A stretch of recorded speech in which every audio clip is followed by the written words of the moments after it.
Has Kendrick and his camp already hinted at the release date of his next project? If you've been keeping up with the latest rumors and news over the last few months, it's been heavily speculated that Kendrick is about to be entering a new era and maybe dropping an album in 2026, and it is supposedly boxing and fighting themed. In this video, I dig into what we already know about this next era, a potential date that something could be announced, and some interesting parallels between a legendary boxer whose title fights could be the keys to decoding what Kendrick has planned next. This supposed boxing era would be an interesting shift from where he's been the last two eras, as Mr. Morale was very introspective, deeply spiritual, and focused on unpacking generational trauma. GNX was the victory lap post-Drake beef, paid homage to past hip-hop legends, and felt like a time capsule on where hip-hop and the music industry was leading up to 2024. But a boxing theme is different from both of those. It's forward-looking and about a fight that hasn't happened yet, not one he's already won. I typically like to keep these theories based from confirmed info like lyrics and messaging directly from the artists, and what we've seen from Kendrick and his camp would make this boxing theme make sense, with things like his hand wraps at the Grammys, Dave Free posting just the hand wraps on his Instagram story, and Hidda J3 posting an Instagram story of a photo of Pernell Whitaker with the caption, "A message from the boogeyman." I do think this tweet from the source MZK from Twitter is notable, however, as they have been accurate on multiple releases like Baby Keem and A$AP Rocky's albums. But getting back to the boxing theme, and specifically this photo that Hidda J3 posted, I wanted to take a look more into exactly who Pernell Whitaker was and what were some of his most notable career accomplishments. Whitaker was born in Norfolk, Virginia in 1964 and would go on to become a legendary boxer who would widely be regarded as one of the greatest defensive fighters pound for pound in boxing history. They called him Sweet Pea, and he learned to fight in the Youngs Park housing projects in Norfolk starting at age 9. He had well over 200 amateur fights before he ever turned pro, including a silver medal at the 1982 World Championships, gold at the 1983 Pan American Games, and Olympic gold in Los Angeles in 1984, beating a Puerto Rican fighter named Luis Ortiz in the final. So when he turned pro that same year, debuting at Madison Square Garden, he wasn't some unproven prospect stepping up in weight. He was already one of the most decorated amateurs of his generation walking into the pros. And what made him different once he got there wasn't power, it was that nobody could hit him. He was a southpaw with this defensive style where he'd just make people miss over and over, and guys would throw full combinations and catch nothing but air. It's part of why he's still talked about as maybe the best defensive fighter the sport has ever seen, as he wasn't the guy overpowering people, he was the guy you couldn't touch even when you knew exactly what was coming. I did some digging and looked up some of his most famous fights to look at the dates, and found his most widely known fights were against Julio Cesar Chavez, Jose Luis Ramirez, and Oscar De La Hoya. Now, none of these really stood out to me, but I did see a fight against Juan Nazario, which took place on August 11th, 1990. Leading up to this fight, he beat Jose Luis Ramirez, Martin Galvan, Freddie Pendleton, and Azuma Nelson consecutively. Whitaker also held two titles at once, the WBC and IBF, and was challenging Nazario for the WBA title. For Whitaker, this was both a fight to defend his current titles and an attempt to win an additional title. Whitaker ultimately defeated Nazario to defend his WBC and IBF titles and claimed the WBA title, and he didn't win it on points either. He ended it in the first round with a single left-hand knockout, and Nazario never got another world title shot after that night. This victory made Whitaker the first undisputed lightweight champion since Roberto Duran in 1978, and the first lightweight in boxing history to hold the WBC, IBF, and WBA titles all at the same time.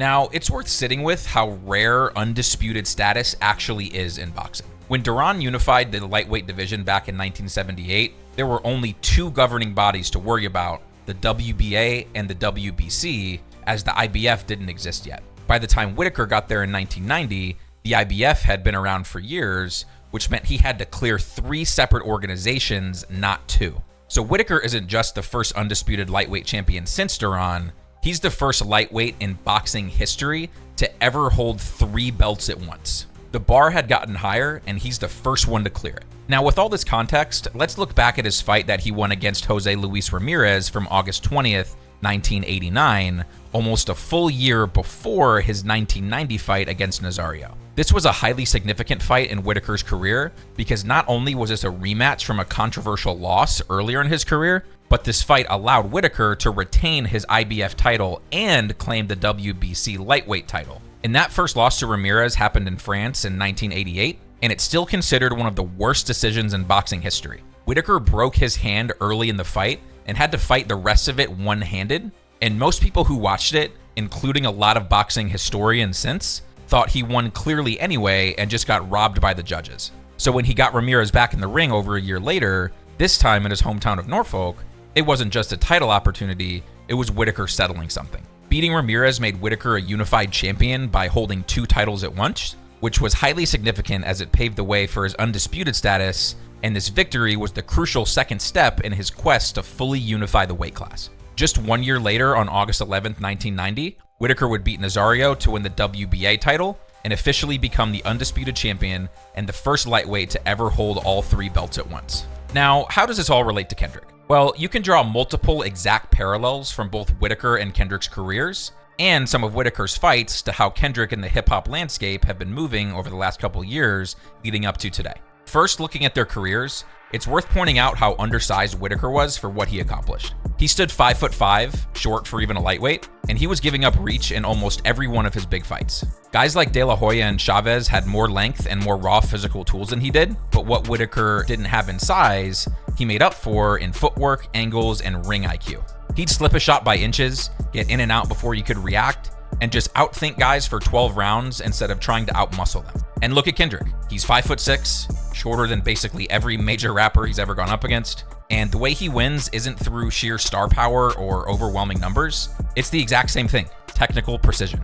Multi-layered rhyme schemes, cadence and flow switches, references that people are still breaking down months or years later. He's outmaneuvering and out-strategizing people the same way that Whitaker did. And Whitaker's path to gaining that respect wasn't instant either. Coming up, the punchers got the hype, the knockout artists were the ones getting pushed as future stars, and a defensive technical fighter like Whitaker had to earn his reputation the hard way, fight by fight. And Kendrick's the same story. When Section 80 dropped, the real hip-hop heads already knew he was a problem, but he wasn't being pushed as this next mainstream superstar, as that wasn't the lane that he was in yet. But then Good Kid Mad City dropped, and he took over completely. He dropped a conscious storytelling concept album that had multiple hits and was a commercial smash. He didn't need a marketing push or a moment manufactured for him. He let the music do the talking, the exact same way that Whitaker let his fights do the talking instead of being flashy.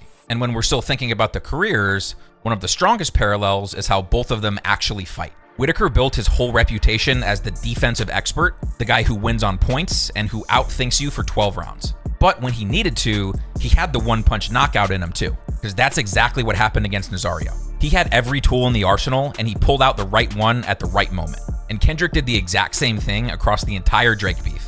And if you actually break down the tracks in order, it literally plays out like a boxing match. Like that was the smash, the opening exchange where he takes control of the ring immediately and sets the tone for everything that follows. Euphoria was the right hook.